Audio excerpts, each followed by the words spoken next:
এমন কোন ফল শুধুমাত্র রথের মেলাতেই পাওয়া যায় বলো তো? সেটা কি ফল?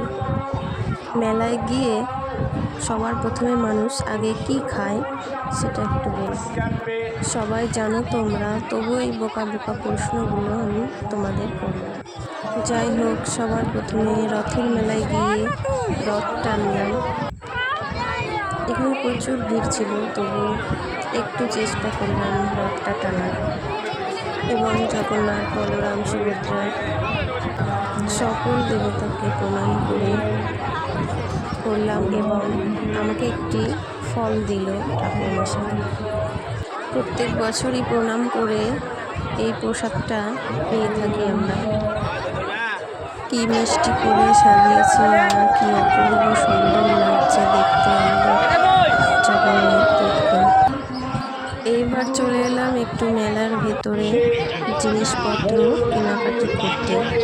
এখানে খুব সুন্দর সুন্দর জিনিসপত্র ছিল। এত গরম ছিল তাই একটা হাত পাখা কিনে নিয়ে হাওয়া খেতে থাকলাম। মেলার মধ্যে একটা ব্যাগ হারিয়ে গেছে তাই অ্যানাউন্স করছিল, আর আমি তো প্রত্যেক বছর মেলাতে গেলে পরেই হারিয়ে যাই। ভিড় কাটিয়ে চলে আসলাম মাঠের মধ্যে। কাদা ভরা কত ধরনের খেলার, বাচ্চাদের এবং নাগরদোলনা। এই মেলাতে রয়েছে আমার ছোটোবেলাকার অনেক স্মৃতি।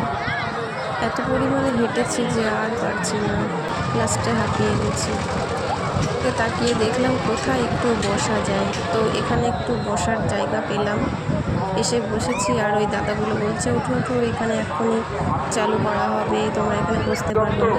তো যাই হোক, একটু খাওয়া দাওয়া করে লাস্টে বেরিয়ে পড়লাম বাড়ির উদ্দেশ্যে। টাটা।